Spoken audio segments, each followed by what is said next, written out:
मित्रांनो, जंगलात शिकारी जेव्हा जाळं पसरवतो तेव्हा शिकार स्वतःहून त्या जाळ्याकडे ओढली जावे यासाठी तो तिथे चारा टाकतो. मानवी आयुष्यात हा चारा म्हणजे गोड बोलणं आणि खोटा विश्वास असतो. ज्याप्रमाणे काही गोष्टी बाहेरून दिसायला खूप मजबूत आणि आकर्षक वाटतात, पण प्रत्यक्षात त्या फक्त एक फसवा देखावा असतात.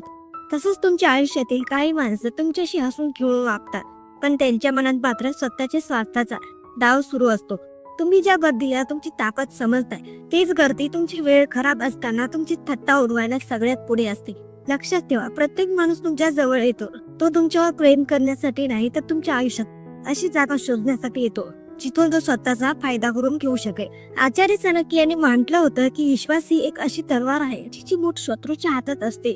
तुम्ही कुणावर विश्वास ठेवला याचा अर्थ तुम्ही स्वतःच्या हत्येची परवानगी दिली आहे. तुम्ही कधी विचार केले का की शत्रूपेक्षा जास्त वेळेला मित्रच का देतो? कारण शत्रूला तुमच्या घराचा रस्ता माहित नसतो, पण मित्राला तुमची प्रत्येक कमजोरी माहित असते. त्याला बरोबर ठाऊक असतं की खंजीर कुठे खुपसायचा, जेणेकरून ओरडण्याची संधीही मिळणार नाही आणि काम भत्ते होईल. तुमचे गुपित ही तुमची सर्वात मोठी तिजोरी आहे आणि तुम्ही काय केलं ती तिजोरी उघडून प्रत्येकासमोर ठेवली.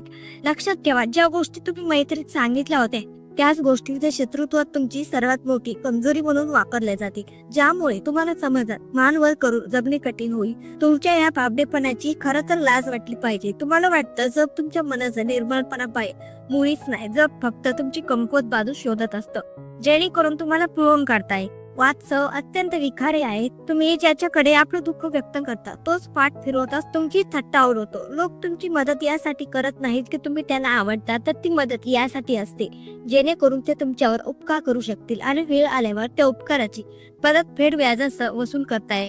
हे नातं नसतं, तर हा एक हिशोबी व्यवहार असतो जिथे तुमच्या भावनांची किंमत शून्य असते.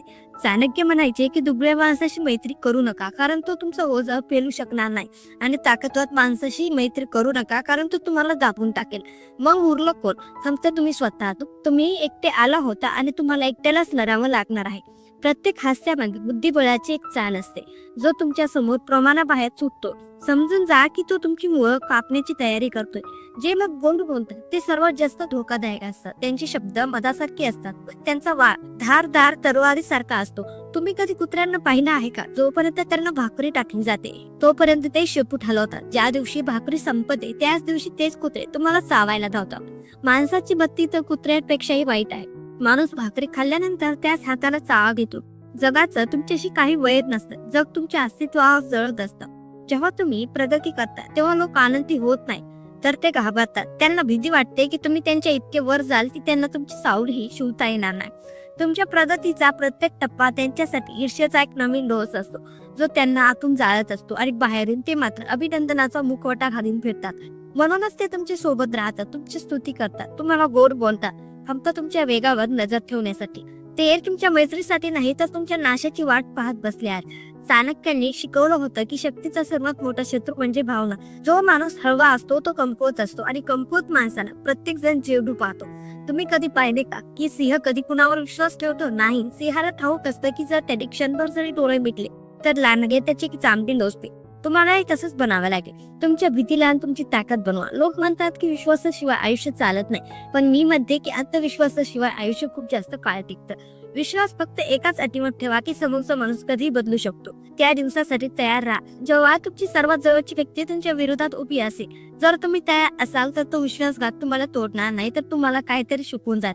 आता जरा तुमच्या आजूबाजूला नजर टाका. अशा लोकांना ओळखा जे तुमच्या प्रत्येक गोष्टीला हो मिळवतात. ते लोक सर्वात जास्त धोकादायक आहेत. स्तुती पाठकपणा हे एक विष आहे, आणि तुम्ही त्याला सन्मान समजून प्राशन करत आहात.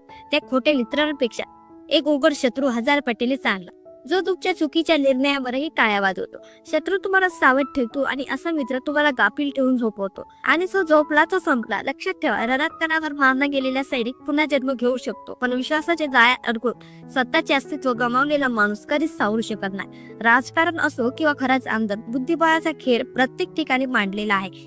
जर तुम्ही प्यादे असाल तर तुमचा बळी दिला जाईल, आणि जर तुम्ही राजा असाल तर तुम्हाला प्रत्येक क्षणी तुमच्याच वजिरापासून सावध राहावे लागेल. चाणक्य नीतीचा सर्वात मोठा नियम लक्षात ठेवा. तुमचे इरादे कधी कोणाला सांगू नका, मग ती व्यक्ती किती जवळची का असे ना. जोपर्यंत शिकारीला हे समजत नाही की त्याची शिकार होणार आहे, तोपर्यंत तो वाचण्याचा प्रयत्न करत नाही. तसंच जोपर्यंत लोकांना तुमच्या बुद्धीचा आणि ताकदीचा अंदाज येत नाही तोपर्यंत ती तुमचा रस्ता रोखू शकत नाही. आपल्या जिभेवर ताबा ठेवा, कमी बोला आणि इतके खोल राहा तो कोणालाही तुमचा तळ ओसता येणार नाही. समुद्र जेव्हा शांत असतो तेव्हाच तो सर्वात जास्त भीती निर्माण करतो. तुमची शांतता ही तुमची सर्वात मोठी रणनीती असली पाहिजे. लोक म्हणतील की तुम्ही बदलला, तुम्ही पाषाण हृदय झाला. म्हणू द्या त्यांना, त्यांचं काम आहे बोलणं आणि तुमचं काम आहे स्वतःचं रक्षण करणं. कारण जेव्हा तुम्ही कोसळा तेव्हा हेच लोक तुम्हाला बिचारा म्हणून पुढे निघून जाते. कोणीही मदतीचा हात पुढे करणार नाही. विश्वास ठेवणं बंद करा आणि पारखायला सुरुवात करा. प्रत्येक माणसाला त्याच्या लायकीच्या आणि त्याच्या स्वभावाच्या तराजूत तोडून पहा. जर कोणी तुमच्यासाठी 10 पावले चालत असेल तरच तुम्ही त्यांच्यासाठी 1 पाऊल पुढे टाका, त्याआधी नाही. आता वेळ आहे जागा होण्याची. आपल्या डोळ्यातला तो निरागसपणा फेकून द्या. हे जग म्हणजे काही मंदिर नाही, ही एक कत्तलखाना आहे जिथे प्रत्येक जण दुसऱ्याचा गळा कापण्यासाठी टपून बसला आहे. तुम्हाला मेंढी बनायचं आहे की लांडगा, हा निर्णय तुमचा आहे. मेंढी बनला तर बळी दिला जाईल, लांडगा बनला तर राज्य कराल. आणि लांडगा कधीच कुणावर विश्वास ठेवत नाही. तो स्वतःच्या शिकारीवर आणि स्वतःच्या ताकदीवर विश्वास ठेवतो. आयुष्यात तुम्हाला अनेकदा असं वाटेल की तुम्ही एकटे पडला आहात, पण लक्षात ठेवा, सूर्य सुद्धा एकटाच असतो तरी तो संपूर्ण जगाला प्रकाश देण्याची ताकद ठेवतो. लोकांची नातं जोडण्यापेक्षा स्वतःच्या ध्येयाशी नाते जोडा, कारण ध्येय कधीच तुमचा विश्वासघात करत नाही. या जगात दुःखाचं सर्वात मोठं कारण म्हणजे अपेक्षा आहे. आणि अपेक्षा तेव्हा जन्माला येते जेव्हा तुम्ही कुणावर विश्वास ठेवता. विश्वास संपवा, अपेक्षा आपोआप मरून जाईल. आणि जेव्हा अपेक्षा संपेल तेव्हा तुम्ही खऱ्या अर्थाने स्वतंत्र आहात. मग तुम्हाला कोणी फसवू शकणार नाही, कारण तुम्ही फसवणुकीची संधीच उरली नसेल. स्वतःची शक्ती ओळखा. तुमच्या आत तो निखार आहे जो संपूर्ण जगाला जाळून टाकू शकतो, पण तुम्ही त्याला मैत्रीच्या थंड राखीखाली दाबून ठेवला आहे. त्याला बाहेर काढा. एकटं चालायला शिका. तो रस्ता सर्वात उत्तम असतो जिथे तुमचा पाठलाग करणारा कोणी नसता.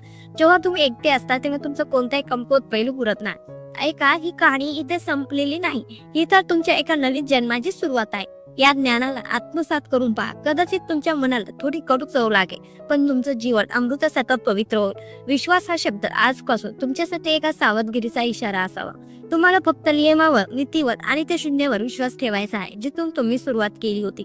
आता उठा आणि त्या माणसाला ओळखा जो तुमच्या सर्वात जवळ आहे. तो तुमचा मारेकरी सुद्धा असू शकतो. माणसाचा चेहरा ओळखणे सोपे आहे, पण त्याच्या मनातील विचार ओळखणे हीच खरी युक्तनीती आहे. लोक म्हणतात विश्वास हा नात्याचा पाया आहे, पण मी म्हणते की ही ती कच्ची माती आहे जी पहिल्या पावसातच वाहून जाते. आचार्य चाणक्यांनी म्हटलं होतं की ज्या नात्यात अहंकार असेल, स्वार्थ असेल आणि प्रमाणाबाहेर गोडवा असेल त्यांचा अंत निश्चित आहे. तुम्हाला वाटतं की तुमची रक्ताची नाती तुमच्यासाठी जीव देते. कधी आरशात पाहिलं आहे का? जेव्हा जमिनीची वाटणी होते तेव्हा तेच रक्त रक्तात तहानलेलं होतं. जेव्हा बापाची खुर्ची रिकामी होते तेव्हा मुलगा असा पहिला असतो जो त्या खुर्चीवर बसण्यासाठी बापाच्या गुंतीची वाट पाहतो. हे खूप कडू आहे, पण हे सत्य आहे. माणसाची भूक अन्नापेक्षा सत्यासाठी आणि पैशासाठी जास्त वाढली आहे.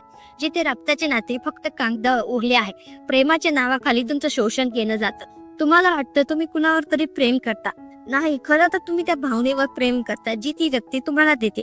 आणि ज्या दिवशी ती भावना संपते त्या दिवशी ती व्यक्ती तुमच्यासाठी एक अनोळखी माणसापेक्षाही परकी होते. चाणक्यांनी एकदा म्हटलं होतं, अतिपरिचयात अवज्ञानम, म्हणजे एखाद्याच्या खूप जास्त जवळ गेला तर अपमानच वाटायला येईल. जेव्हा तुम्ही कोणाला असा अधिकार देता की तो तुमच्या खाजगी आयुष्यात कधीही डोकावू शकेल, तेव्हा तुम्ही त्याला तुमच्या चारित्र्यावर प्रश्नचिन्ह निर्माण करण्याचा अधिकार देत असता.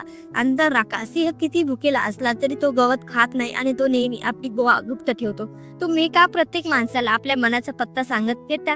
आता आपण त्या गोष्टीबद्दल बोलूया जिने भावाला भावाशी लढवलं. पैसा, धन ही ती शक्ती आहे जी शत्रूला मित्र आणि मित्राला शत्रू बनवते. चाणक्य नियम होता की जर एखाद्याची खरी नियत ओळखायची असेल तर त्याला थोडा पैसा आणि थोडी सत्ता देऊन बघा. जर तो बदलला नाही तर तो माणूस नाही, देव आहे. पण देव कुठे मिळतात? या जगात फक्त लांडगे भेटतात. पैसा आला की नाती बदलतात. जोपर्यंत तुमच्याकडे धन आहे तोपर्यंत तुमच्याकडे लोकांचा मेळा आहे. ज्या दिवशी ती जोर रिकामी होईल त्या दिवशी तुमची स्वतःची सावली तुम्हाला ओळखायला नकारते. आठवा तो दिवस जेव्हा तुम्ही तुमच्या एखाद्या जवळच्या व्यक्तीची मदत केली होती. आज जेव्हा तुम्ही तुमचेच पैसे परत मागता तेव्हा तुम्ही गुन्हेगार ठरता आणि तो विक्टिम बनतो. पैसा हा रक्ताच्या नात्यात सुद्धा विषयाचे काम करतो, जिथे आपुलकी संपते आणि फक्त हिशोब होतो. विश्वास म्हणजे एखाद्या विदंतरी सारखा आहे. जितकं तुम्ही त्यात रुतोचाल तितका तुमचा श्वास गुदमरेल. चाणक्याने राजकारणासाठी जे सांगितलं होतं ते आज तुमच्या घराघरात घडत आहे. तुमच्या इराद्यातले कणकारस्थान बाहेर नाही तर तुमच्या घराच्या आतच रचले जातात. विभीषणाने लंका चालली नव्हती, त्याने फक्त राज सांगितलं होतं. तुमची लंका सुद्धा तेव्हा जळेल जेव्हा तुमचा कोणीतरी जवळचा विभीषण बनेल आणि विभीषण नेहमी तोच होतो ज्याच्यावर तुम्ही सर्वात जास्त विश्वास ठेवला असतो. जो तुमची आहे तुम्हीच त्याला तो बाण दिला ज्याने तुमची छाती पाडली जाईल. आता रडणं बंद करा, हे रडणं दुबळ्याचं काम आहे. चाणक्य शिष्य असाल तर उठा आणि बुद्धिबळाचा डाव मांडा. ज्यांनी तुमच्या विश्वासाचा खेळ मांडला त्यांना आता त्यांच्या चालीने मात देण्याची वेळ आली आहे. आतापासून प्रत्येक माणूस एक प्रश्न आहे, त्याचं उत्तर तुम्हाला शोधायचं आहे. प्रत्येक नाता एक सौदा आहे, त्याचा नफा तोटा तुम्हाला तोलावा लागणार आहे. लोक वेळेसारखे असतात आणि वेळ नेहमी बदलत असते. स्वतःला इतकं सामर्थ्यशाली बनवा की तुम्हाला कोणाच्याही आधाराची गरज भासणार नाही. एकटेपणा ही भीती नाही तर एक महाशक्ती आहे. जेव्हा तुम्ही एकटे उभे असता तेव्हा तुमच्या मागे खंजीर खूप असणार कोणी नसतं. गद्दारापासून वाचणं अशक्य असतं पण शत्रूशी लढणं सोपं असतं. दुनिया बदलत आहे, लोक बदलत आहेत, तुम्ही शिकारी बना. ज्या दिवशी तुम्ही जगाकडे दुर्लक्ष करून स्वतःच्या प्रगतीवर लक्ष द्याल त्या दिवशी लोक तुमच्याशी जोडले जाण्यासाठी पुन्हा एकदा विश्वासाचा मुखवटा घालून येतील. तेव्हा सावध राहा. शेवटी इतकंच लक्ष ठेवा, स्वतःची ढाल स्वतः बना. हे जग निर्दयी आहे, इथे फक्त शक्तीची पूजा होते. जर तुम्ही आज सावध झालात नाही तर उद्याच्या फसवणुकीचे बळी तुम्ही असाल. उठा, स्वतःला ओळखा आणि या लबाड जगावर आपल्या कर्तृत्वाने राज्य करा. आणि हो, आपल्या चॅनलवर जर नवीन असाल तर आता सबस्क्राईब करून ठेवा. धन्यवाद.